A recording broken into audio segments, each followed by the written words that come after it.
अस्सलाम वालेकुम। आप लोग देख रहे हैं प्रोग्राम सुबह बखैर पाकिस्तान और मैं हूँ सामिया राशिद। आप सबको बहुत बहुत सुबह बखैर, गुड मॉर्निंग। कैसे हैं आप लोग और कैसा गुजर रहा है आज का दिन? जी, गर्मी की शिद्दत जो है वो बहुत ज़्यादा हो चुकी है, लेकिन यही गर्मी जो है वो लाहौर में पड़ रही है कुछ ज़्यादा ही। और इसीलिए हमारे साथ मौजूद हैं उबैद खान, ब्यूरो चीफ रोज़ न्यूज़ लाहौर से। तो सबसे पहले आपको उनसे मिलवाते हैं। अस्सलाम वालेकुम। वालेकुम अस्सलाम सामिया। बिल्कुल जी लाहौर शहर में उबैद जो साहब, गर्मी की शिद्दत है। हमने सुना है गर्मी की शिद्दत में तो इजाफा हो चुका है, लेकिन इसके साथ जो लोड शेडिंग का जिन बेकाबू हो चुका है वो भी बहुत लोगों को परेशानी दे रहा है। इस हवाले से क्या कहेंगे आप?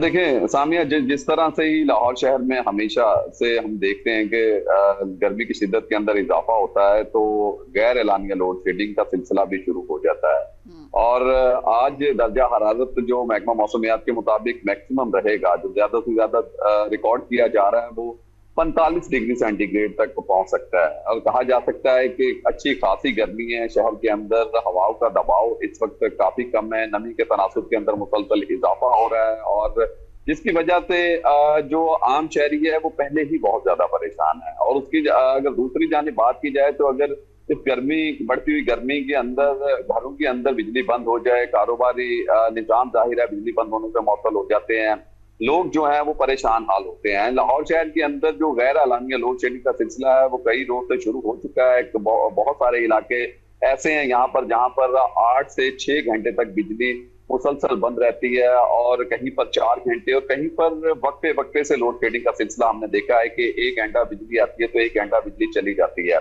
जिससे ना सिर्फ मामूलात जिंदगी मुतासर है शहरियों के, बल्कि कारोबारी निजाम जो है वो मुतासर होकर रह गए हैं। और जाहिर है कि जो जो बिजली की तलब है उसके अंदर इजाफा हुआ है। तो इसी के साथ साथ हम देखते हैं कि जो लोड शेडिंग है वो अपनी जगह पर है। दूसरी जानिब शहर के अंदर जो एक क्रैकडाउन शुरू किया गया था आज से 3-4 माह पहले, जिसमें बाकायदा जिसमें जोर दिया गया था, इस क्रैकडाउन में तेजी आई थी जिसमें हम कह सकते हैं, तो उसमें बिजली चोरों के खिलाफ क्रैकडाउन ये शुरू किया गया था। और जो बिजली चोरी करते हैं उनके खिलाफ मुख्तलिफ इस्तफासे दिए गए थे वापदा की जानिब से, FIR हुई हैं लोगों के खिलाफ, और उनको भारी भरकम जुर्माने भी हुए हैं। मगर उसके बावजूद बहुत सारे इलाके ऐसे हैं कि जहां पर गैर एलानिया लोड शेडिंग हो रही है। जब हमने वजह तलाश करने की कोशिश की है तो हमारे जराये के मुताबिक बहुत सारी निजी सोसाइटीज ऐसी हैं जो LDA से अप्रूव नहीं है। और जहां पर इस वक्त मैं मौजूद हूँ, ये गालबन वजीर आजम पाकिस्तान का हल्का है, और यहाँ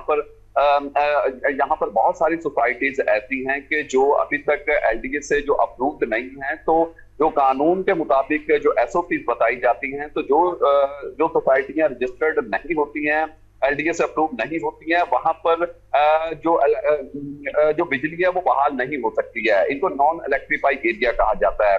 तो वहां पर भी हमने देखा कि जो ट्रांसफार्मर है वापदा के वो मौजूद हैं लोगों के घरों के अंदर, जो मीटर है वो इंस्टॉल किए गए हैं। सबसे बड़ा सवाल यह है कि कहीं पर वापदा की नेग्लिजेंसी भी मौजूद दिखाई देती है। जो नॉन इलेक्ट्रीफाइड एरिया उनको इलेक्ट्रीफाई कैसे बनाया गया है, एक सबसे बड़ा सवाल ये उठता है। और जो सोसाइटी रजिस्टर्ड नहीं थी वहां पर बिजली कैसे लगा दी गई, जब वो खुद साख्ता वापदा के मुलाजमीन भी कहीं ना कहीं मिले होते हैं और वो करप्शन कर रहे होते हैं, जिसके बाइस जो है कि दूसरे जो लोग होते हैं उनको परेशानी का सामना करना पड़ता है। आम जो शहरी है वो मुतासिर होता है। जहाँ पर बिजली चोरी होती है, जितनी मैक्सिमम बिजली चोरी होगी उसका जो मैक्सिमम बिल होगा वो ओवर चार्जेस के साथ दूसरे जो बिल होते हैं उनमें एडजस्ट किया जाता है, जिसको हम कहते हैं कि ओवर बिलिंग की गई है। और बहुत सारे शहरी वापदा के मुख्तलिफ जो डिवीजन हैं यहाँ पर, वहां पर पहुंचते हैं, दफातर के अंदर पहुंचते हैं, हमारी उनसे भी बात हुई है, वो अपने बिल लेकर वहां पर जाते हैं और वो कहते हैं कि जबकि उन्होंने जो एक्यूरेट बिजली इस्तेमाल की है वो 200 यूनिट से कम की है, मगर अब उन्हें बिल जो भेजा गया है वो 200 यूनिट से जायद भेजा गया है। अगर किसी ने 1000 यूनिट इस्तेमाल किए हैं तो उसे 2000 से जायद यूनिट डाल के बिजली का बिल भेज दिया गया है। ओवर बिलिंग होती है, जिसको फिर ये जो SDO साहिबान होते हैं दफातर के अंदर बैठे हुए, वो हीले बहाने से काम लेते हुए उनको लारा लगाते हैं, उनको कह देते हैं कि आप दोबारा आए, अगले बार आपके जो बिल के अंदर ये यूनिट एडजस्ट कर दिए जाएंगे। लिहाजा अगर आपने कंप्यूटराइज सिस्टम कर दिया है तो फिर जो ये सारा फॉल्ट है ये कहाँ पर आ रहा है? आपने कंप्यूटराइज भी कर दिया है और आपका अमला काम भी कर रहा है। अगर सारी चीजें बिल्कुल दुरुस्त हैं तो फिर जो नॉन इलेक्ट्रीफाइड एरियाज है वहां पर जो ट्रांसफार्मर है वो कैसे इंस्टॉल हो चुके हैं, बिजली चोरी जहां पर होती है तो वहां पर क्या अमला इनका नहीं पहुंचता है, क्या इनको नहीं पता होता है, क्या चेक एंड बैलेंस नहीं रखा जा रहा है। तो खैर इन सारी चीजों के ऊपर कंट्रोल करना बेहद जरूरी है, क्योंकि शहर के अंदर जो लोड शेडिंग है, लोड शेडिंग का दौरानिया जिस तरह से जिसके अंदर मुसलसल इजाफा हो रहा है, इसको कंट्रोल अभी तक हमने देखा है कि नहीं किया जा रहा है। क्योंकि बिजली अगर 2 घंटे के लिए भी चली जाए तो कारोबारी निजाम भी मुतासिर हो जाते हैं, जिससे जो ताजिर बिरादरी है वो भी सरापा एहतजाज दिखाई देती है। आम शहरी तो मामूलात जिंदगी उसका मुतासिर होता ही है। इन तमाम चीजों को देखते हुए एक बहुत सारा फॉल्ट जो है वो बहुत बड़ा फॉल्ट नजर आता है और जिसके ऊपर अभी तक कंट्रोल नहीं किया जा रहा है। और ये जो गर्मी की शिद्दत है इसके अंदर अभी मुसलसल इजाफा होना है और लाहौर शहर का दर्जा हरारत 48 डिग्री सेंटीग्रेड तक भी जाता है। तो उसमें जिंदगी गुजारना और अगर बिजली ना हो तो बिजली के बगैर जिंदगी गुजारना इंतहाई मुश्किल हो जाता है। नो डाउट, नो डाउट बहुत मुश्किल है। अच्छा वैद साहब, यहाँ पे जैसे मेंशन है कि बिजली चोरी वाले इलाकों में 2 से 3 घंटे की लोड शेडिंग जारी है, इसका क्या मतलब है? क्या बिजली चोरी वाले इलाके इनको पता होते हैं कि ये बिजली चोरी का इलाका है और इधर जो है इतनी लोड शेडिंग होगी? देखिए सामिया, यकीनन जहां पर वापडा के मीटर मौजूद हैं, वापडा ने जहां पर जिन इलाकों को इलेक्ट्रीफाई किया है, जहां पर बिजली दी गई है, तो इनको ये पता होना चाहिए कि यहाँ पर जरूरत लोड कितना है और लोड मीटर्स के मुताबिक लोड जो होगा अगर उससे ओवरलोडिंग हो रही है और बिजली की रसद वहां पर ज्यादा है तो यकीनन वहां पर बिजली चोरी हो रही है। और जहां पर बिजली चोरी होती है तो हमारे जरा ये भी बताते हैं कि वहां पर वापडा मुलाजमीन खुद भी बहुत सारे इलाकों में मुलविस भी पाए गए हैं। बहुत सारे लोगों के साथ इन्होंने जो मेन जोल अपना एक करप्शन का वो बनाया होता है और बहुत सारे तरीके इनके पास मौजूद हैं, वारदाती तरीके जिनको हम कहते हैं कि वो इनके पास मौजूद होते हैं। तो बिजली चोरी खुद भी करवाई जाती है और बिजली चोरी करते भी हैं लोग। और जहां पर बिजली चोरी पकड़ी जाती है वहां पर हमने देखा माजी में रेंजर और उसके अलावा मुलाजमीन पुलिस एहलकार भी साथ होते थे, बड़े ऑपरेशन किए जाते थे और बड़े ऑपरेशन किए गए थे शहर को महफूज करने के लिए ताकि बिजली चोरी ना हो। मगर उसके बावजूद अलमी की बात यह है कि बिजली चोरी होती है तो एक डिवीजन है, जब वहां पर डिवीजन के मुताबिक जब पता चलता है कि जो बिजली की रसद है वो कम है या ज्यादा है तो वहां पर फैक्टर सामने आ जाता है। अब देखना ये होगा कि जिन इलाकों के अंदर शायद इनकी रसाई नहीं है, जो अमला है वो ठीक काम नहीं कर रहा है, अगर बिजली चोरी हो रही है तो इनकी इन्वॉल्वमेंट नहीं है, तो वहां पर ये क्यों कर नहीं पहुंच पा रहे हैं। उन एरियाज को बाज़ हम भी पॉइंट आउट करते हैं और बताते हैं कि फलां इलाके में जो है कि बिजली चोरी होती है, हमें जब जराए खबर देते हैं तो वहां पर क्यों क्रैकडाउन नहीं किया जाता है, तो बताया ये जाता है कि जी हम बहुत जल्द वहां पर क्रैकडाउन करेंगे। लेकिन एक अरसा गुजर जाता है लेकिन उसके बावजूद भी क्रैकडाउन हमें देखने में नहीं मिलता है। और फिर शायद यही वजह है कि शहर के अंदर गैर एलानिया लोड शेडिंग होती है।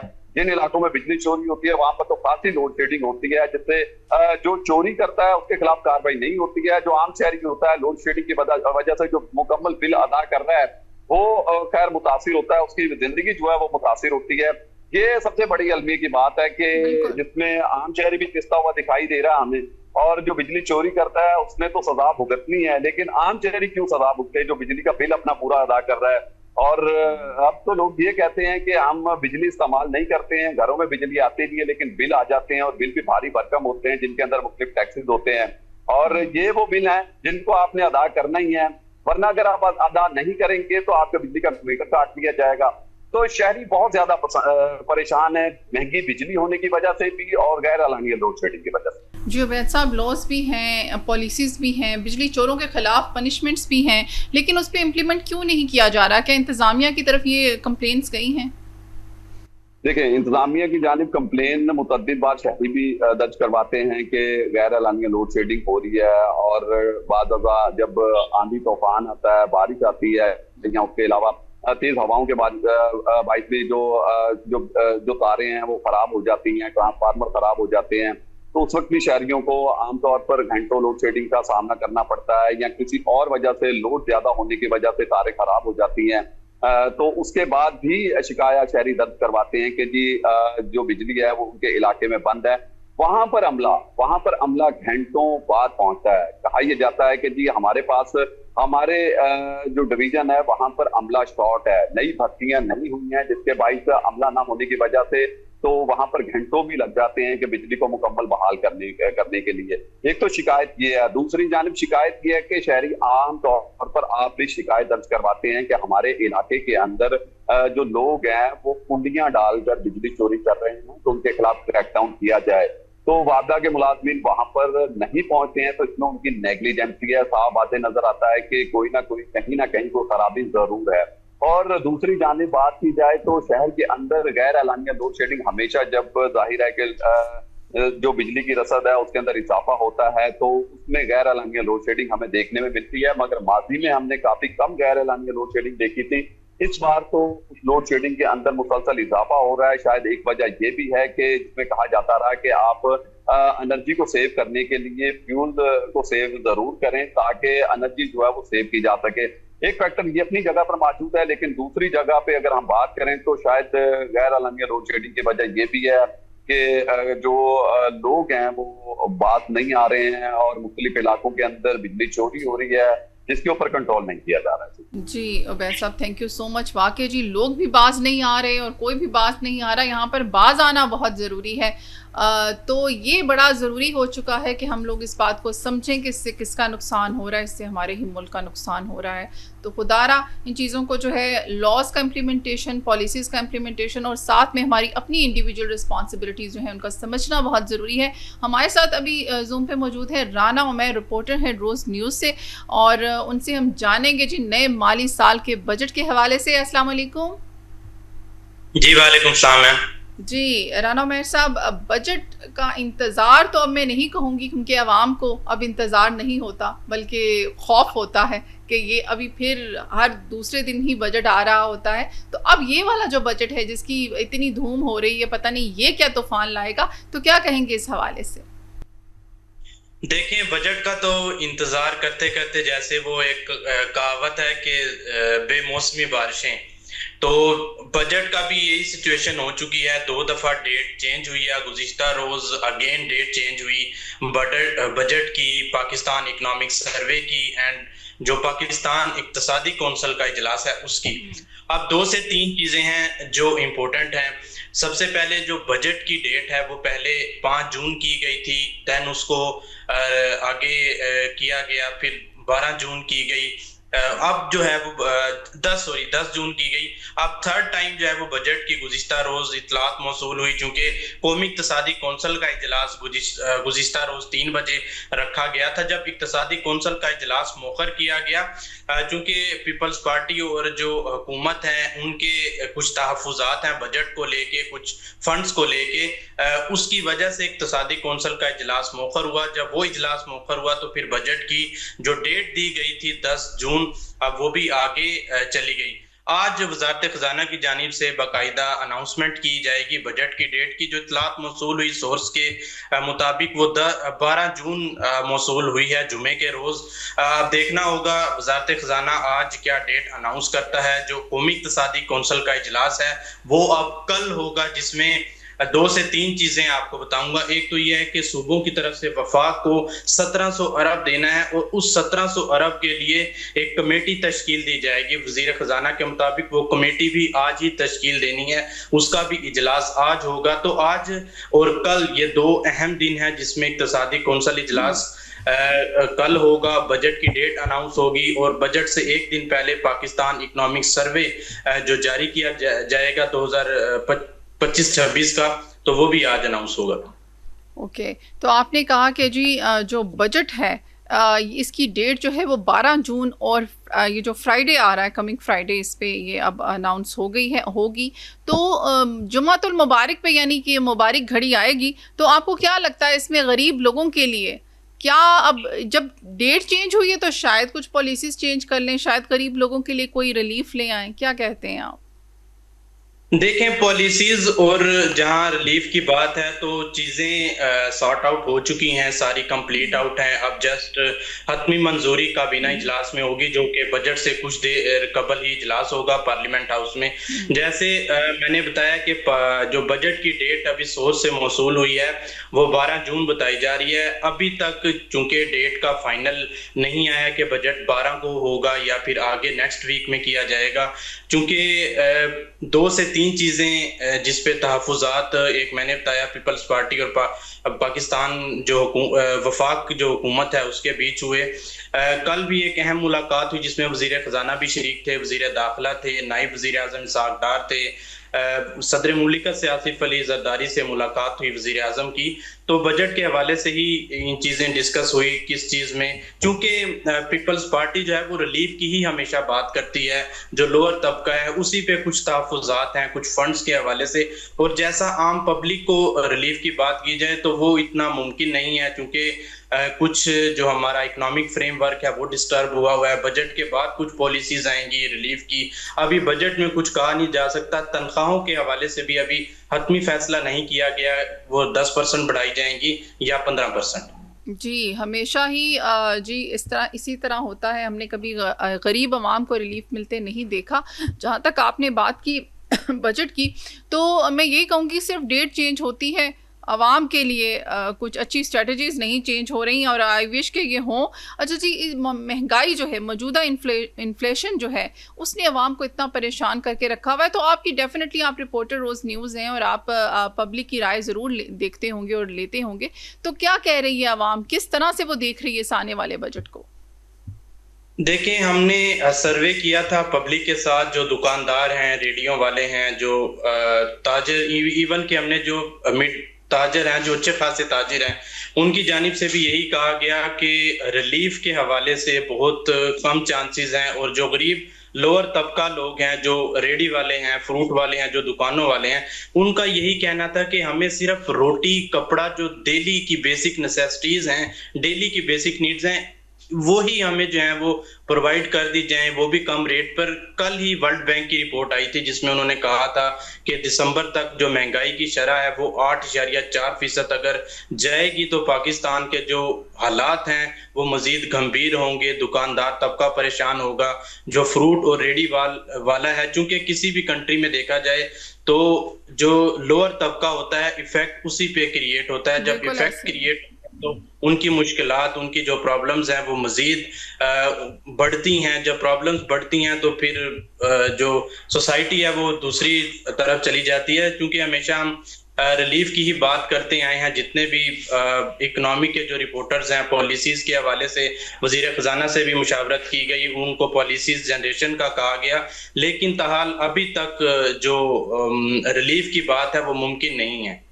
बिल्कुल ऐसे ही। अच्छा, ये बताएं कि जो सरकारी मुलाजमीन जो होते हैं, हर साल बजट में उनकी तनख्वाहों में इजाफा किया जाता है, प्राइवेट इदारों के मुलाजमीन के लिए क्या पॉलिसी आ रही है? देखिए, मैंने जैसा आपको बताया कि पॉलिसीज अभी 1 से 2 आज अहम फैसले होने हैं, जिसमें तनख्वाहों के हवाले से भी हतमी मंजूरी दी जाएगी। और जो प्राइवेट सेक्टर है, वजीर खजाना जो औरंगजेब हैं, उनकी हमेशा से ही जो प्राइवेटाइजेशन, जो प्राइवेट सेक्टर हैं, उनके इस्लाहात के लिए हमेशा से वो बात करते आए हैं। सरकारी जो मुलाजमीन हैं उनकी तो 10 से 15% जो तनख्वाहें हैं, जो जितने भी ताजिर हैं, जितने ताजिर स्कीम भी FBR की जानिब से रजिस्टर्ड की गई, जिसमें जो दुकानदार होंगे वो सिर्फ 25,000 रुपये रजिस्ट्रेशन करवा के QR कोड उनको दिया जाएगा, जिसके वो शॉप पर लगाएंगे। वो बाकायदा तौर पर एक इंस्पेक्टर जो FBR की जानिब से आएगा, वो रजिस्ट्रेशन करके, सिर्फ एक अच्छी इनिशिएटिव लिया गया गवर्नमेंट की तरफ से, फाइनेंस सेक्टर की तरफ से, FBR की तरफ से। सिर्फ जो दुकानदार होगा जिसकी सालाना इनकम 1 करोड़ से ज्यादा होगी, वो सिर्फ 25,000 रुपये दे पाएगा, उसकी सालाना इनकम 1 करोड़ हो या 1 करोड़ से ज्यादा हो। ओके, अच्छा, ये तो हो गया ताजर बरादरी के लिए। आपने बताया कि ये तो एक उन्होंने पॉलिसी जो है वो क्रिएट की है, लेकिन प्राइवेट इदारे जो होते हैं उधर के मुलाजमीन, हमने देखा कि वहाँ की तनख्वाहों में कोई खातिर खा इजाफा नहीं होता। अगर हो भी जाए तो वो इम्प्लीमेंटेशन उस तरह से नहीं होता। आवाम की बहुत सारी परेशानियाँ, अभी आपने उबैद साहब खुद बताया कि बेसिक नीड्स के लिए आवाम जो है वो कह रही है कि जी हमें वही मिल जाए तो बहुत है। तो इस हवाले से क्या कहेंगे इस बजट को, आप किस तरह देखते हैं फ्यूचर में? क्या ये बजट कुछ बेहतरी लाएगा 2027 तक, या इसको आप उस तरह से नहीं देख रहे? देखिए मैम, जब तक हम आईएमएफ के प्रोग्राम में हैं तो ये कहना पॉसिबल नहीं है कि हमें रिलीफ मिल पाएगा, क्योंकि 35 मंथ्स का एक प्रोग्राम है और 28 मंथ्स के एक प्रोग्राम है, ईएफएफ और आरएसएफ। जो प्रोग्राम $7 अरब का टोटल ये प्रोग्राम है, और ये अगले साल सितंबर से अक्टूबर तक कंप्लीट आउट होगा। और इसी दौरान 5 साल के लिए पाकिस्तान का जो माली ज़रूरियात हैं वो $123 अरब तक पहुंचेंगी, तखमीना उसका लगाया गया है। जब पाकिस्तान की माली ज़रूरियात 123 अरब तक पहुंचेंगी तो पाकिस्तान अगेन आईएमएफ को उसमें ट्रस्ट में लेगा और आईएमएफ का सहारा पाकिस्तान को लेना पड़ेगा। जैसे आपने प्राइवेट इदारों की बात की, तो जैसे हम सरकारी तौर पे देखते हैं कि उजरत 37,000 रखी गई पिछले 2025-26 के बजट में, तो अब वो उजरत 50,000 होने जा रही है। अब देखना ये है कि उजरत जब 37,000 रखी गई तो उसमें 25,000 दिया गया, किसी को 28,000 दिए गए, किसी को 30,000 दिए गए। अब 50,000 पे क्या वही तरीकाकार होगा कि किसी को 35,000 दिया जाएगा, किसी को 30,000 दिया जाएगा? ये देखना होगा कि उजरत जो फिक्स की जाएगी क्या वो दी जाती है। अगर उजरत फिक्स की गई दी जाए तो वो भी इनफ होती है, क्योंकि 37 से 40 से 45,000 में जो एक लोअर तबका है उनका अच्छा गुजारा हो जाता है, अच्छी फैमिली, उनका खाना पीना अच्छा हो जाता है। ये तो आप कह रहे हैं राना उमैर साहब, आप जरा पता नहीं कैसे गुजारा करते होंगे। उसको गुजारा तो नहीं कहते, उसको रो रो कर गुजारा करना कहते होंगे। लेकिन ऐनी हो, वो भी जो उजरत मुख्तस की जाती है वो भी नहीं मिलती हमारे यहाँ प्राइवेट इदारों से। ये बहुत अनफॉर्चुनेट है कि हुकूमत ने लॉज बना दिए हैं लेकिन उसके इम्प्लीमेंटेशन होता हमें दिखाई नहीं देता। हम दुआ कर सकते हैं जी कि ये बजट जो है आने वाले वक्त में अच्छाई, कुछ ना कुछ अच्छाई लेकर आए। जो आईएमएफ है इससे हमें छुटकारा जल्द से जल्द मिल पाए। हमारी अपनी रिस्पॉन्सिबिलिटीज़ भी हमें ख्याल रखना चाहिए कि वो क्या हैं। अगर हम एज आ सिटीज़न, पाकिस्तानी सिटीज़न अपने लिए काम करेंगे अपने मुल्क के लिए, तो आई थिंक बहुत बेहतरी आ सकती है। इसके साथ ही टाइम होता है एक छोटी सी न्यूज़ ब्रेक का। स्टे ट्यून, मिलते हैं after the break. Welcome back. हम आ चुके हैं वापस और हमारे साथ अभी जूम पे मौजूद हैं कोकब फरशोई, जो तज्ज़ियाकार हैं, जर्नलिस्ट हैं फ्रॉम अमेरिका। सबसे पहले हम आपको उनसे मिलवाते हैं। अस्सलाम वालेकुम। वालेकुम अस्सलाम जी कोकब साहब, जो ईरान और इज़राइल और अब लबनान और ये जो एरिया है, आप समझ लें ये जो जंग है, इसको जंग कहें क्या कहें, इससे पूरी दुनिया पे जो ग्लोबली जो इफ़ेक्ट्स हो रहे हैं वो अलग हो रहे हैं। लेकिन ये सूरत हाल जो है ये भी समझ से बाहर होती जा रही है। इस हवाले से क्या कहेंगे आप? बिल्कुल, बहुत पेचीदा सूरत हाल है, मगर अब ऐसा शायद नजर आ रहा है कि कुछ मामला सुलझने की तरफ जा रहे हैं, क्योंकि इजराइल पर ईरान ने हमला किया था और उसने ईरान का मौक़िफ़ ये था कि चूंकि लबनान पर इजराइल के हमले जारी थे, इसलिए उसे उससे बाज रखने के लिए ईरान को इजराइल पर हमला करना पड़ा, जिसके जवाब में इजराइल ने भी ईरान पर हमले किए। लेकिन खुशाइन बात यह है कि अब दोनों ने ये ऐलान किया है, इजराइल ने भी और ईरान ने भी, कि उन्होंने एक दूसरे के खिलाफ हमले रोक दिए हैं और अब इन दो ममालिक की तरफ से बाकायदा तौर पर जंगबंदी का ऐलान किया गया है। तो ये एक बहुत खुश आइन सूरत हाल है। इसके साथ ही ईरान के जो मुस्तकिल मंदूब हैं अक़वाम मुत्तहिदा में, उन्होंने भी ये कहा कि मुआहिदे को हतमी शक्ल दी जा रही है। अब तक की जो सूरत हाल है, यानी कि जब से ये जंग शुरू हुई, एक दूसरे के खिलाफ हमले हुए, एक दूसरे के खिलाफ इतने तुंद और तेज बयानात दिए गए, ऐसा लग रहा था कि मामलात उस नहज पे पहुंच गए कि जिसे कि अंग्रेजी में पॉइंट ऑफ नो रिटर्न कहा जाता है। लेकिन ये पहली मर्तबा एक बहुत ही खुश आइन सूरत हाल नजर आ रही है कि जब ईरान ने खुद ये कहा है कि मुआहिदे को हतमी शक्ल दी जा रही है। तो ये एक, आज जैसे हम बात करें पाकिस्तान में ट्यूसडे मॉर्निंग है, तो मेरा ख्याल है कि ये जो सुबह है ये एक अच्छा पैगाम लेकर तुलू हुई है। बिल्कुल, आप तो कह रहे हैं जी सुबह जो है अच्छा पैगाम लेकर तुलू हुई है। हम भी यही उम्मीद करते हैं और यही दुआ करते हैं। जो ट्रंप हैं, जब भी जंगबंदी होती है, जब भी कोई ऐसी बात हम देखने में आती है, कभी भी ऐसा पॉइंट आता है तो वो कहते हैं जी मेरे मुतालबे पर ये हुआ। इस हवाले से क्या कहेंगे? देखिए, सदर ट्रंप तो इसका क्रेडिट लेंगे, लेकिन जाहिर है कि जो उनके नाक़दीन हैं वो ये कहेंगे कि जी जंग शुरू ही आपने की थी। अगर जंग किसी और ने शुरू की होती और सदर ट्रंप के इनिशिएटिव से ये जंग रुकती या इसका माहिदा होता, तो वो बजा तौर पर इसका क्रेडिट ले सकते थे, जैसे कि वो भारत पाकिस्तान के दरमियान जो जंग हुई थी गुज़िश्ता बरस मई के महीने में, उसका वो क्रेडिट ले सकते हैं रुकवाने का। अब ये तो जाहिर है बेहतर तौर पर वक्फान हाली बता सकते हैं, कि किस तरह से उनका इसमें बनता है क्रेडिट, लेकिन ठीक है एक लिहाज से, क्योंकि वो उस जंग को शुरू उन्होंने नहीं किया था, ना करवाया था। लेकिन ये वाला जो मामला है, ये जंग तो हमला हुआ ही ईरान पर सदर ट्रंप के हुक्म पे था, तो इसमें वो ईरान से कंसेशंस लेने का क्रेडिट तो जरूर ले सकते हैं कि जी ईरान को मैंने इन इन इन शराइत पर आमादा कर लिया है, जो कि ईरान पहले आमादा नहीं होता था लेकिन हम लोग के नतीजे में। लेकिन जंग बंदी का क्रेडिट या अमन लाने का क्रेडिट किस तरह से लिया जा सकता है, जबकि वो खुद ही इसके मूजिद हैं, खुद ही इसके सूरतगर हैं, उन्होंने ही सूरतगरी की है इस पूरे तनाज़े की, तो वो किस तरह से खुद को मुबर्रा कर सकते हैं, जाहिर है ये तो देखना पड़ेगा। बिल्कुल ऐसे ही है। अच्छा, ईरान को अपने दफा और अवाम के तहफ़्फ़ुज़ के लिए फैसला कुन रद्द-ए-अमल देना होगा, ये बयान है बाकिर कालिबाफ का, इस हवाले से क्या कहेंगे? देखिए, ईरान की ये पोजीशन रही है और ये बिल्कुल एक कंसिस्टेंट उनकी पोजीशन है कि वो किसी भी तौर से अपने जो हक, उनका अपना हक है अपने दिफा का, अपने हक दिफा से दस्तबरदार वो नहीं हुए हैं। तेहरान ने किसी मरहले पर ये शायबा भी नहीं आने दिया कि वो किसी भी तरह की कोई कमजोरी, कोई लचक, कोई नरमी दिखाएंगे अपने इस मौक़िफ़ में। और जाहिर है कि उन्हें इस बात का इल्म है कि वो एक ज़ईफ़ मुज़महल मुल्क के तौर पर नहीं नजर आना चाहेंगे, हालांकि उन पर बहुत हमले हुए, उनकी मईशत बहुत बुरी तरह से मजरूह हुई है इस पूरी जंग के दौरान, उन्हें बहुत ज्यादा नुकसान हुआ है।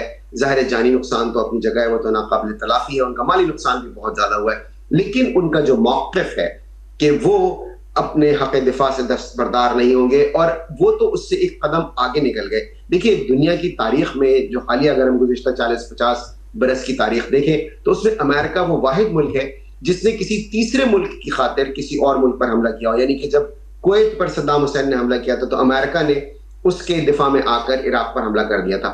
उसके बाद से हम देखते हैं कि ये पहली बार है कि अमेरिका तो ज़ाहिर ऐसा कर चुका है, फिर उसने ईरान पर भी हमला किया इजराइल की जंग के दौरान, लेकिन ईरान ने इसराइल पर इसलिए हमला किया कि वो लबनान पर हमले कर रहा था। तो ये एक बहुत मुख्तलिफ सूरत हाल है जो कि ईरान ने, ज़ाहिर है जो कि इस वक्त दुनिया को जिसका सामना है, और यकीनी तौर पर ईरान जिस तरह का मौक़िफ़ उसने अपनाया है उसमें इस बात को खारिज इम्कान नहीं करार दिया जा सकता कि ईरान अपने इस मौक़िफ़ को बरकरार रखेगा कि उसका हक़ दिफा महफूज है और वो कभी भी दोबारा उसी पोजीशन पर जा सकता है।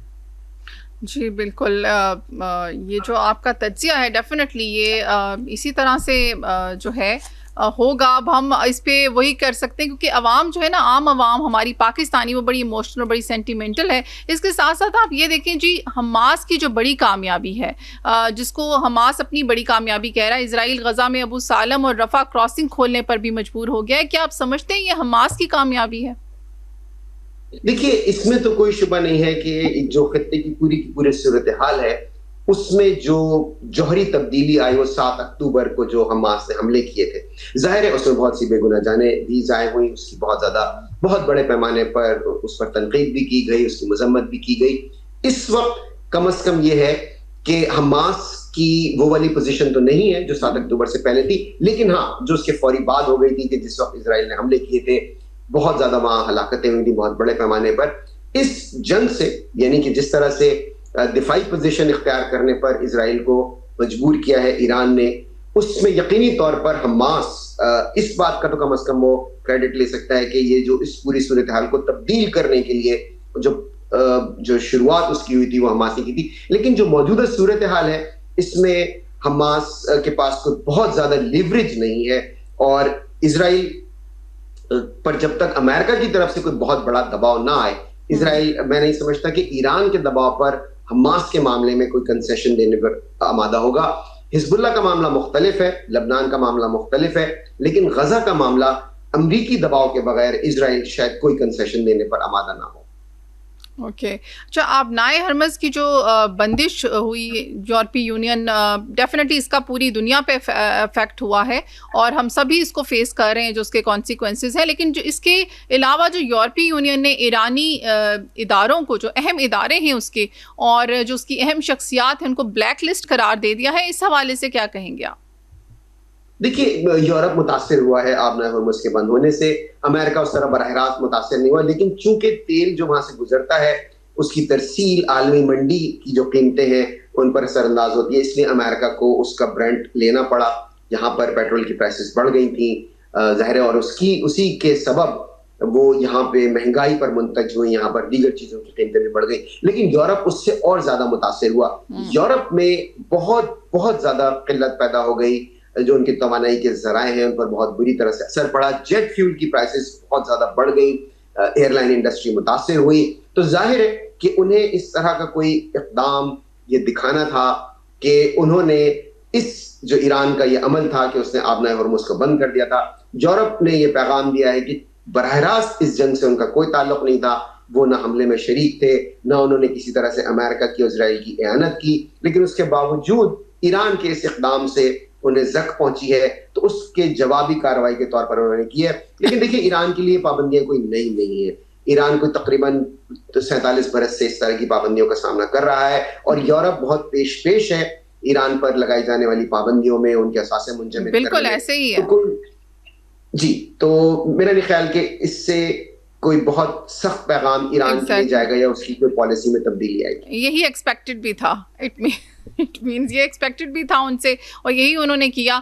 और आखिर ईरान ही क्यों, क्योंकि इजराइल हमेशा पहल करता है। अगर देखा जाए तो जितना टेरर इजराइल ने किया है पूरी दुनिया में, मेरा ख्याल है कोई टेररिस्ट इतना बड़ा नहीं। और एक इंडिया और वो ईरान का IAEA सरबराह पर जानबदारी का भी इल्ज़ाम है, और अमेरिका पर भी एतमाद को नुकसान पहुँचाने का दावा है। अगर हम अमेरिका के हवाले से देखें तो नो डाउट ट्रंप के बयानात कुछ इसी तरह होते हैं, काफ़ी मतजाद होते हैं। वो कहते कुछ हैं, करते कुछ हैं, और बाद में उसके रिजल्ट्स कुछ और होते हैं। तो इस हवाले से क्या कहेंगे? देखिए, सदर ट्रंप एक रिवायती सियासतदान नहीं है, और फिर अगर आप शख्सियत के तौर पर उनको देखें, ज़ाहिर उनकी जो उस्ताद तबाह है, मुतलव्वन मिजाज, जिस तरह से लोगों को कहा जाता है कि मर्क्यूरियल जैसे एक शख्सियत होती है, पर्सनालिटी होती है, कि उनके मिजाज में ये है। और वो बाज़ दफ़ा उनके लिए उनको इस बात का फ़ायदा भी होता है, ज़ाहिर है कभी नुकसान भी होता है। तो चूंकि लोग उनकी शख्सियत के इस पहलू को पसंद भी बहुत करते हैं कि वो फिलबदी बात कर देते हैं, वो उसी मोमेंट में जीते हैं, वो उसी मोमेंट की बात करते हैं, वो बहुत ज़्यादा बैगेज कैरी नहीं करते, तो ये चीज़ लोगों को पसंद भी आती है। लेकिन ज़ाहिर है कि जब सियासी तौर पर आप देखें या संजीदा सिफारती या सिफारतकारी के मामलात को, उसकी पेचीदगियों को, उसके पेचखम को, उसकी बारीकियों को देखें, तो ज़ाहिर है वो ऐसा लगता है कि उससे नाश्ता है पूरी तरह से। तो इसलिए ये बात तो सदर ट्रंप के जो हामी हैं वो खुद भी कहते हैं कि वो एक गैर रिवायती सियासतदान है। इसलिए उनसे ये तवक्को रखना कि वो बिल्कुल जची तुली बात करेंगे, हर बात को पहले तोलेंगे फिर बोलेंगे, और फिर आने वाले जो कॉन्सिक्वेंसेस है उनको क्या मकाफात चुकानी पड़ती है, इन तमाम बातों का इदराक वो पहले से कर लेंगे फिर बात करेंगे। वो उस तरह के सियासतदान नहीं है, वो एक मुख्तलिफ इंसान है, मुख्तलिफ सियासतदान है, और इसीलिए आपको उनकी शख्सियत का ये पहलू भी नजर आता है। आप अमेरिका से अभी बात कर रहे हैं, और डेफिनेटली वहाँ की अवाम की राय, ख़ासतौर पर पाकिस्तानी की राय बहुत अच्छे से जानते होंगे। तो इस सारी सिचुएशन में उनकी क्या राय है, अवाम की क्या राय है वहाँ की? देखिए, ये इसमें तो कोई शुबा नहीं है कि ये एक अनपॉपुलर जंग है। जितने भी राय अम्मा के जायजे आए हैं उसमें ये बात आश्कार होती है कि अमरीकी अवाम को इस जंग से मतलब वो इस जंग को पसंद नहीं कर रहे। इस जंग को अमरीकी अवाम की तायद और हिमायत हासिल नहीं है। जितने भी सर्वेज आए हैं, किसी भी सर्वे में 50% से कम ही लोगों ने किसी भी तरह से अगर नापसंदीदगी नहीं की तो सपोर्ट भी नहीं की। और फिर जाहिर है वैसे आमतौर पर अमरीकी अवाम जो फॉरेन पॉलिसी के मामला हैं उसमें खास से हद तक वो अलग थलग रहते हैं। वो जिस तरह पाकिस्तानी अवाम में फिर भी एक जज्बाती वाबस्तगी आ जाती है सिफारतकारी के मामला में, यहाँ अमरीकी अवाम उससे अलग थलग खुद को रखते हैं। वो जो डोमेस्टिक मामला हैं उनमें ज्यादा उनकी जज्बाती वाबस्तगी होती है। इस जंग से इसलिए थोड़ी सी ज्यादा वाबस्तगी बन गई क्योंकि इसके नतीजे में जो पेट्रोल की प्राइसेस है वो बहुत ज्यादा बढ़ गई। तो इसलिए बहुत ज्यादा खुलकर लोगों ने अपनी राय का इजहार किया, अवामी सर्वेज में शिरकत की। वरना उमूमन लोग लाताल्लुकी का इजहार करते हैं, लोग कहते हैं ठीक है भाई हमारा मुल्क है, सदर ने हमारे फैसला किया है तो ठीक ही किया होगा, हम उसे सपोर्ट करेंगे। अब वो उसकी बहुत ज्यादा पेचीदगियों में बारीकियों में नहीं जाते, वो कहते हैं जी हमारी हुकूमत का फैसला है and we are behind our government. इस दफा चूंकि उनको खुद इसका अमली तौर पर सामना करना पड़ा, फिर जो सदर ट्रंप के मुखालफीन हैं, जो उनके नाक़दीन हैं, उन्होंने एक नैरेटिव बिल्ड किया कि ये अमेरिका की जंग थी ही नहीं, हम इस जंग में गए क्यों। तो वो लोग खासे हद तक कामयाब रहे इस नैरेटिव को बिल्ड करने में। उसने भी राय आमा को खासा मुतासिर किया, खासा शेप किया, और लोगों ने अपनी नापसंदीदगी का इजहार किया। ओके, नापसंदीदगी का ही इजहार कर रही है यानी अवाम। और पाकिस्तान को इस हवाले से किस नज़र से देख रही, क्योंकि पाकिस्तान की जो सिचुएशन हुई है इसमें क्रिएट, और जो पाकिस्तान हीरो के तौर पर उभर कर आया है, और हमारे फील्ड मार्शल आसिम मुनीर भी, उस सिचुएशन को आप किस तरह से देखते हैं? इन फ्यूचर आप क्या देखते हैं कि पाकिस्तान इसमें मजीद क्या किरदार अदा कर पाएगा? देखिए, पाकिस्तान का किरदार इसमें लामहदूद तो हो नहीं सकता। महदूद किरदार है जो कि पाकिस्तान ने बहुत अच्छी तरीके से निभाया है, और वो है एक सालिस का। और सालिस भी ऐसा जो बेलॉस हो, जिसे कहते हैं ना, यहाँ पे अमेरिका में एक एक्सप्रेशन इस्तेमाल होता है, we don't have a dog in the fight, यानी कि हमारा इसमें कोई वो नहीं है। पाकिस्तान किसी चीज का तलबगार नहीं था कि हम आपकी दोस्ती करा देते हैं, बदले में हमें ये चीजें चाहिए। पाकिस्तान ने बिल्कुल बेलॉस पेशकश की, बेलॉस अपनी खिदमात पेश की, और पुरखुलूस तरीके से पाकिस्तान का इखलास नजर आया कि इसके बावजूद कि दोनों ममालिक बहुत आमादा नहीं थे जंगबंदी पर या किसी अमन के मुआहदे पर, पाकिस्तान ने अपनी कोशिशें जारी रखी। ये बहुत अहम होता है, वरना उमूमी तौर पर ये होता है कि जब आप देखें कि भाई दो जो वॉरिंग फैक्शंस हैं, अगर वो आमादा ही नहीं हो रहे तो आप कहें भाई ठीक है, अब आप जाने, आपका काम जाने, मेरा फर्ज था कोशिश करना, मैंने कर दी। पाकिस्तान ने इस तरह का तर्ज अमल नहीं अपनाया। पाकिस्तान लगा रहा, कोशिशें अपनी करता रहा, और जाहिर है इस काविश को पाकिस्तान की सराहा जा रहा है। ये ऐसा नहीं है कि ये अननोटिस्ड है, इसको यहाँ पर नोटिस किया गया है, और इसकी सताइश है, इसकी पजीराई है, और इसने पाकिस्तान को एक अच्छे मतलब मैं समझता हूँ कि एक अच्छे अंदाज से पाकिस्तान के चेहरे को यहाँ पर उजागर किया है। Thank you so much. आप आए शो पर और बहुत अच्छा लगा, आपने बहुत अच्छे से एनालिसिस किया इसका। आई होप कि ये जो जंग है ये आगे जो है मज़ीद ना हो और अमन की तरफ दुनिया जो है वो जाए। हमारे साथ जी अभी मौजूद होंगे और भी गेस्ट। इससे पहले टाइम होता है छोटी सी कमर्शियल ब्रेक का। स्टे ट्यून, मिलते हैं after the break. Welcome back. हम आ चुके हैं वापस और हमारे साथ जूम पे अभी मौजूद हैं जी AVM रिटायर्ड आफ्ताब हुसैन। अस्सलाम वालेकुम। वालेकुम सलाम जी, कैसे हैं आप? अल्हम्दुलिल्लाह, मैं ठीक हूँ, बहुत बहुत शुक्रिया जी। ब्लड डोनर का आलमी दिन हर साल की तरह इस साल भी जी 14 जून 2026 को पूरी दुनिया में मनाया जा रहा है, और आप जो हैं वो बहुत काम कर रहे हैं इस हवाले से। आज हमने आपको इनवाइट किया है, तो क्या कहेंगे आप? मैं ये अर्ज करना चाहूँगा कि ये जून का महीना ख़ास तौर पे सिलेक्ट किया गया है इस दिन के लिए, और इसके पीछे एक वजह है कि गर्मियों में ख़ास तौर पे जो लोग हैं वो ब्लड डोनेशन से अवॉइड करते हैं, और इस दिन का बनाने का मकसद यही है कि लोगों को बुलाया जाए। और इस दिन की जो थीम है वो यही है कि वॉलंटरी ब्लड डोनेशन को हमने प्रमोट करना है। जनरली जो ब्लड दिया जाता है उसको इमरजेंसी ब्लड डोनेशन कहते हैं, कि जब कोई रिश्तेदार या दोस्त दाखिल होता है हॉस्पिटल में तो फिर हम ब्लड देते हैं। लेकिन जो दुनिया का जो ज्यादा डेवलप कंट्रीज हैं, जो पढ़े लिखे मुल्क हैं, वहाँ पे वॉलंटरीली ब्लड डोनेशन दी जाती है, और वॉलंटरी ब्लड डोनेशन के बगैर कोई भी मुल्क सरवाइव नहीं कर सकता। अनफॉर्चुनेटली हमारे पाकिस्तान के अंदर सिर्फ 12% वॉलंटरी ब्लड डोनेशन है, जब इस दिन का मकसद है कि हम उनकी जो मिथ्स हैं ब्लड डोनेशन के मतलब जो मिथ्स हैं उनको दूर किया जाए, और जो वॉलंटरी ब्लड डोनर्स हैं उनको हम खराज तहसीन पेश करें। जी, खून का अतिया डेफिनेटली बहुत बड़ी नेकी और थैलेसीमिया के मरीजों के लिए बहुत ज़्यादा ज़रूरी है, और आप थैलेसीमिया के पेशेंट्स के लिए बहुत काम कर रहे हैं, आपकी एनजीओ बहुत काम कर रही है। इस हवाले से क्या कहेंगे, किस तरह से उसका टेस्टिंग होती है, और किस तरह से आप ये अतिया जो है आपको ये किस तरह से डोनेशन आपको दी जाती है, किस तरह से लोग आके आपको डोनेट करते हैं? जी, हमारे जो सेंटर्स हैं जी, पूरे सुंदस फाउंडेशन के 13 सेंटर्स हैं पूरे पाकिस्तान में, और ये सेंटर्स दिन रात खुले रहते हैं। आप किसी वक्त भी आके यहाँ पे ब्लड डोनेट कर सकते हैं। थैलीसीमिया की जिंदगी के लिए ये लाइफ लाइन है ब्लड जो है। हमारे पास बच्चे जो आते हैं उनको 1 दफ़ा से लेके 5 दफ़ा वाले बच्चे भी हैं। जैसे जैसे एज और वजन बढ़ता है उसी तरह ब्लड लेने की रिक्वायरमेंट बढ़ती जाती है, और ये एक इंसान का दूसरे इंसान पे फर्ज है। और यहाँ पे मैं एक कुरान शरीफ की आयत का अर्ज करना चाहूँगा कि जिसने बचाया गोया उसने पूरी इंसानियत को बचाया। बिल्कुल।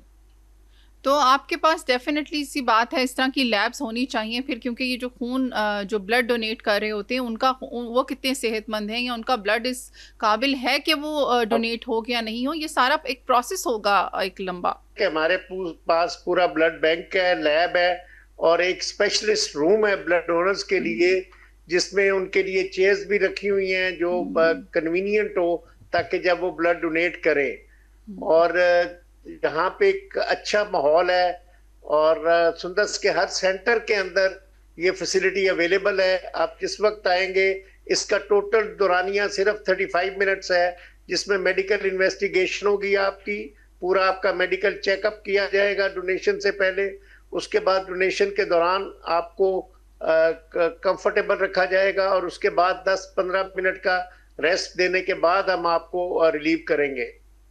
ओके ये जो ब्लड डोनेशन होता है, ये थैलेसीमिया के पेशेंट्स को मंथ में कितना टाइम जरूरत होती है इसकी? जी जैसे मैंने पहले अर्ज किया कि जब वो छोटा बच्चा जब छोटा होता है तो एक दफा महीने में, जैसे जैसे उसकी एज और वेट में इजाफा होता है तो इवन वो इसकी रिक्वायरमेंट बढ़ती जाती है, और 3 दफा फिर 4 दफा, फिर हमारे पास कुछ बच्चे ऐसे भी हैं जो 5 दफा महीने में आ रहे हैं। अच्छा, that's really very important. It means कि हम ब्लड दें, ब्लड डोनेट करें। और अच्छा, ज़्यादातर आपके पास जो डोनेशन देने आते हैं लोग, जो वॉलंटियर्स आते हैं, वो किस एज के लोग होते हैं? जी यंगस्टर्स में ये ज्यादा रुझान पाया जाता है और मोस्टली यूनिवर्सिटी के स्टूडेंट्स वगैरह हैं। 30 एंड 35 एंड बिलो के लोग जो हैं वो ज्यादा ब्लड डोनेट करते हैं। ये भी एक मिथ है कि जो उससे ऊपर अगर हमने दिया तो हमारी सेहत पे नेगेटिव असर होगा। 60 साल तक एक बंदा ब्लड डोनेट कर सकता है, मेल महीने में 3 दफा और फीमेल महीने में 4 दफा। अच्छा, ये देखिए, ये लोगों को ये अवेयरनेस होना बहुत ज़रूरी है। यहाँ पर तो एक दफ़ा खून देते हुए शायद लोग सोचें कि पहले ही नहीं है, वो भी है जो निकल जाएगा, लेकिन ये है कि वाकई में एक सेहतमंद इंसान के लिए बहुत ज़रूरी भी होता है कि वो ब्लड डोनेट करे। ये उसकी अपनी हेल्थ के लिए भी अच्छा होता है। आप थोड़ा सा थैलेसीमिया के बारे में भी हम चाह रहे हैं थोड़ी सी अवेयरनेस दे दें, क्योंकि बहुत से लोग आपको सुन रहे हैं इस टाइम पर। हो सकता है बहुत से लोगों के लिए बिल्कुल न्यू हो या उनको नहीं पता हो कि इसको भी ये बीमारी ऐसी है, जब हो जाती है तो इसको फिर ठीक करना या फिक्स करना मुश्किल है। इससे पहले अगर हम इसकी एहतियात में क्या क्या बातें शामिल हैं, वो अगर आप थोड़ा सा उसको एलेबोरेट कर दें तो काइंडली। इससे पहले जी मैं अपने करेक्शन करना चाहूंगा कि साल में 3 दफा दे सकता है फीमेल और 4 दफा दे सकता है मेल। मैंने पहले गलत कहा था, महीने में नहीं, साल। जी मैं भी यही सोच रही थी। अच्छा, थैलेसीमिया जी एक मुज़ी बीमारी है, लेकिन ये प्रिवेंटेबल है और इसके लिए टेस्ट, एक छोटी सी आपने सुई लगनी है और आपने 1-2 कतरे देने हैं हमें खून के, और हम आपको बता देंगे कि खुदा न खास्ता अगर आप इस बीमारी के कैरियर्स हैं, और अनफॉर्चुनेटली पाकिस्तान में इस वक्त 1 से 1.5 करोड़ के करीब कैरियर फिर रहे हैं और 99% कैरियर्स को नहीं पता कि वो कैरियर्स हैं, तो आप जाके अपना थैलेसीमिया का टेस्ट करवाएं। सुंदस फाउंडेशन में ये टेस्ट बिल्कुल फ्री हो रहा है और इसमें आपको 30 मिनट्स के अंदर रिजल्ट मिल जाएगा। खुदा ना खास्ता अगर आप कैरियर हैं तो आप कोशिश करें कि आपके होने वाला पार्टनर जो है वो कैरियर ना हो, वरना ऐसा बच्चा दुनिया में आ सकता है और फिर जिंदगी बहुत मुश्किल हो जाएगी। बिल्कुल जी, ज़िंदगी बहुत मुश्किल होती है उन पेरेंट्स की जिनके जो ये सफ़र कर रहे हैं। डेफिनेटली इसको अगर हम टाइम पर इसका हम सबको ये अवेयरनेस आ जाए। अच्छा आफ्ताब साहब, हमने देखा बहुत सारे लोगों को अवेयरनेस भी अब आ चुकी है, बहुत बात की जाती है थैलेसीमिया पे। पहले तो बिल्कुल ही एक टाइम था, देयर वाज अ टाइम के लोग नहीं जानते थे। अभी कुछ 1-2 सालों से मैंने देखा इसके ऊपर बहुत सेमिनार्स भी हो रहे हैं, बहुत बात भी हो रही है, लेकिन इसके बावजूद ये जो आप टेस्ट कह रहे हैं ये लोग नहीं करवाते। इसकी क्या रीज़न है?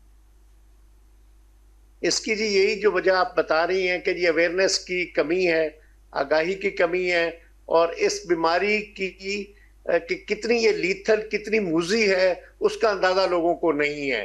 अगर अंदाजा हो जाए तो वो जरूर आएंगे और अपना टेस्ट करवाएंगे, बिकॉज जो बच्चा आता है उसने 15 से 20 साल एवरेज लाइफ है पाकिस्तान में, उसने चले जाना है।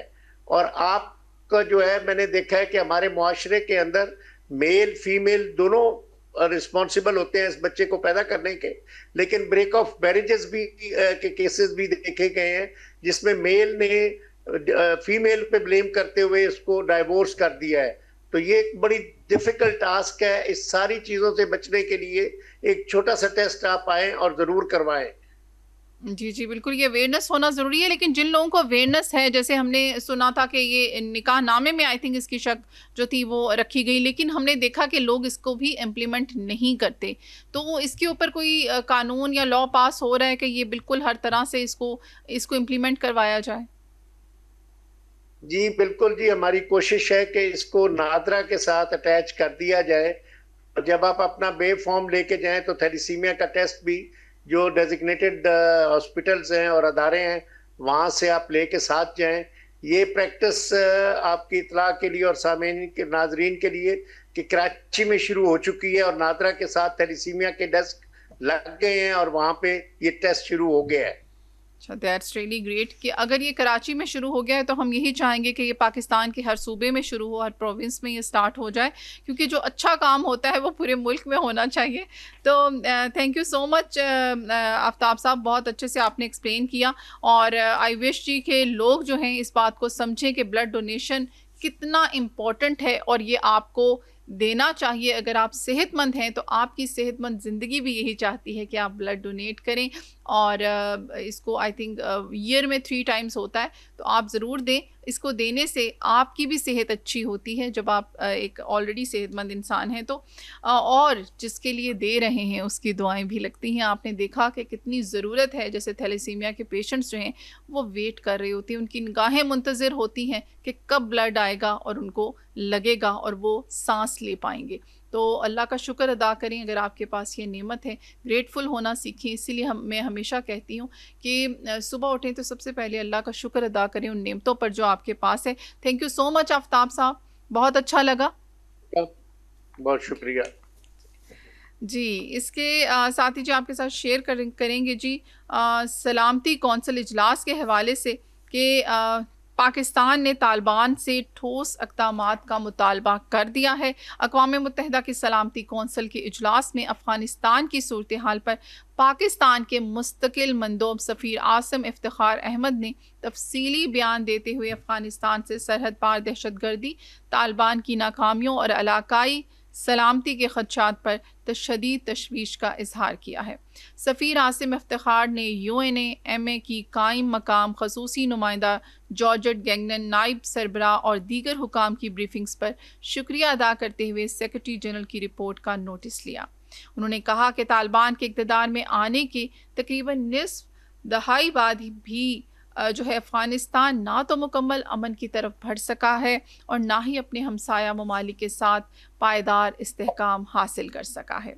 पाकिस्तानी मंदोब ने कहा कि पाकिस्तान ने अफ़गानिस्तान की मदद के लिए इंसानी हमदर्दी की बुनियाद पर अमदाद, सियासी रवाबत, तिजारत के फ़रोग, ट्रांजिट सहूलियात, वीज़ों के इजरा, आला सतही दौरों और इलाकाई ताउन समेत मुतअद्दिद इक़दामात किए ताकि अफ़गानिस्तान बैनुल-अक़वामी बरादरी में अपना जायज़ मकाम हासिल कर सके।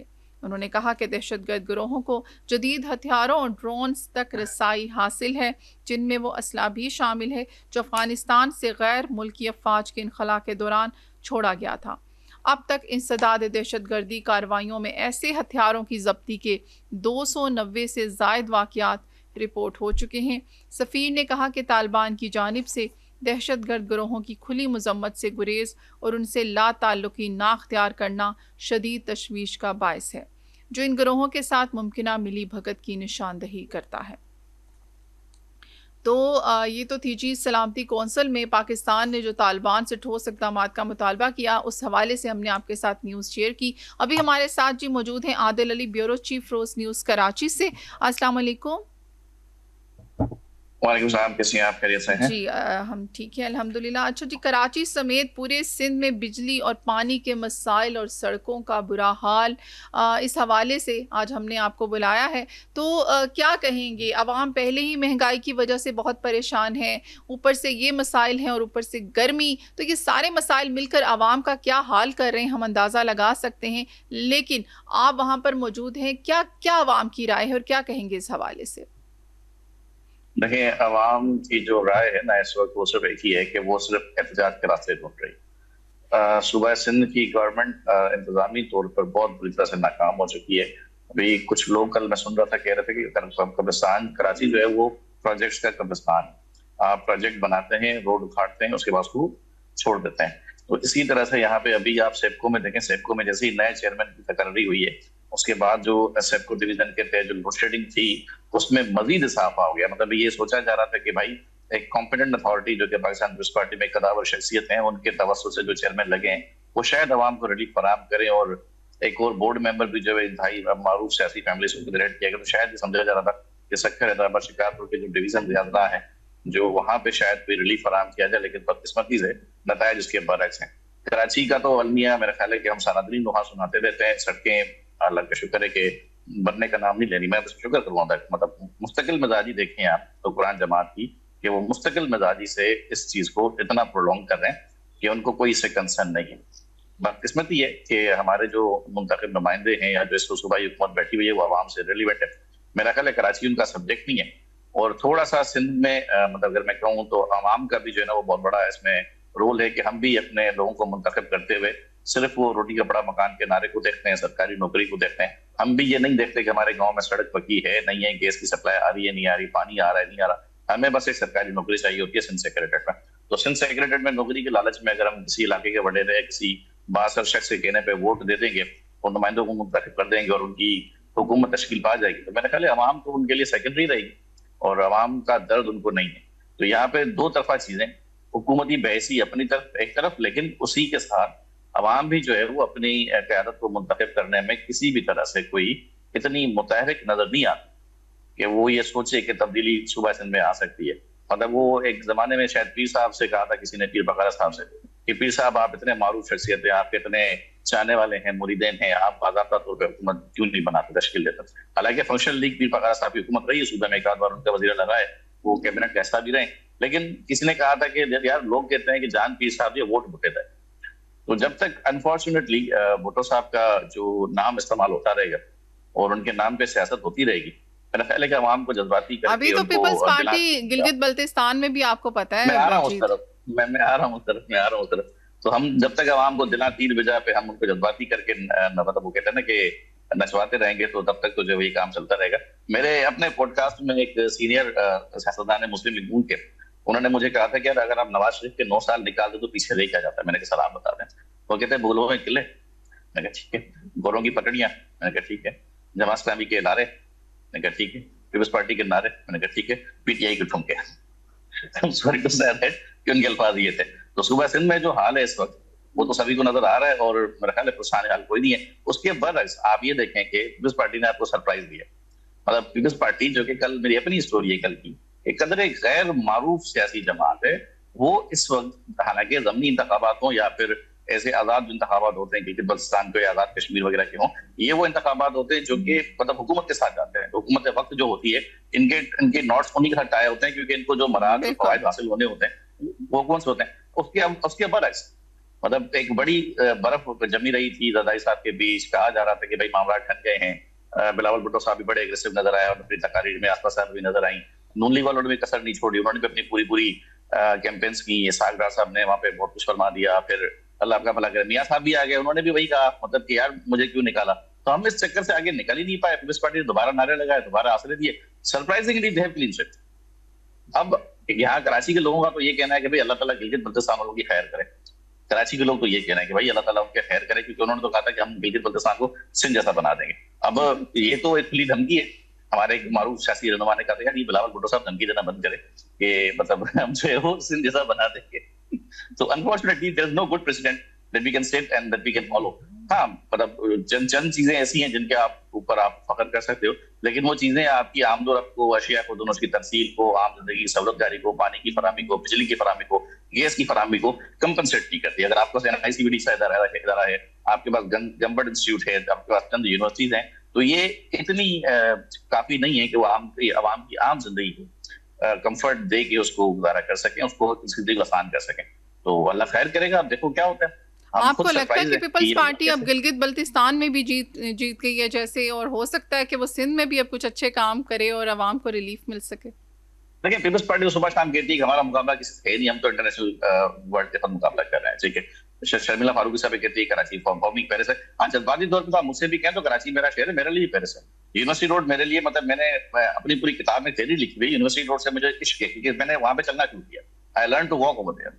लेकिन बात यह है कि बातों से निकल के अमली तौर पर आप शहर के जो इंटरचेंजेस हैं, एक स्कीम, एक इतना बड़ा एरिया है जो यूनिवर्सिटी रोड क्रॉस करके आपने हरमत रोड क्रॉस करके इंडस्ट्री ले जाता है, सनती जोन जाता है, बैंकिंग सेक्टर को जाता है, चौधरी का रोड को आप उनको फैसिलिटेट नहीं करें तो ये बातें नहीं करते तो ठीक है, मतलब आप अपनी बातें अपने कहीं तक सही जाती है लेकिन ग्राउंड रियलिटी कुछ और बताती है। अब पीपल्स पार्टी कह रही है कि हम गिलगित बल्तिस्तान में भी इलेक्शन बनाने की कोशिश करेंगे, तो गिलगित बल्तिस्तान की कहानी मुझे कुछ यूं ना समझ आती है, मतलब मेरी छोटी सी राय है कि शायद नून लीग और पीपल्स पार्टी ने आपस में कोई अंदरूनी को ऐसा मुआहदा किया कि किसी तीसरी कुव्वत को रोकने के लिए कि शायद के उनको मतलब किसी चीज से थोड़ा सा दूर और फासले पे रखने के लिए अपनी सियासी कुर्बतें बढ़ा दी हैं कि शायद हम जो है वो अपना जोर सियासी तौर पर जमहूरियत का जोर ज्यादा बढ़ा दें, क्योंकि बहुत सी बात ऐसी है 28वीं तरमीम के हवाले से जो हो रही है, बड़े मोतबर साहब ही हैं, बड़ी मोतबर शख्सियत है जो इस पर बात कर रही है। अभी तक चूंकि कोई ठोस ऐसी कोई बात है, मुसफ़िद ऐसा कोई ड्राफ्ट आया नहीं है, लेकिन सियासत में आपको पता है कि जो अफवाहें होती हैं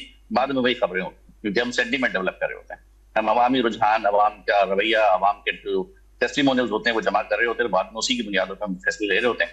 तो लेट्स सी कि गिलगित बल्तिस्तान के जो इलेक्शंस हैं वो पीपल्स पार्टी को कहाँ खड़ा करते हैं, क्या पीपल्स पार्टी वफाक में अपना स्टेक बढ़ाएगी, नून लीग के साथ उनके रवाबित बहुत अच्छे होंगे, हालांकि बिलावल भुट्टो साहब ने बड़ी एग्रेसिव तकरीरें की हैं, वहां से भी उन्होंने भी की है, कैप्टन सफदर साहब की जो तकरीर थी आपने सुनी होगी, रोटी कपड़ा मकान, रोटी कपड़ा मकान, वो बड़ी एग्रेसिव किस्म की उनकी लैंग्वेज थी। हम रोटी कपड़ा मकान से ना निकल पा रहे हैं ना हम दे पा रहे हैं।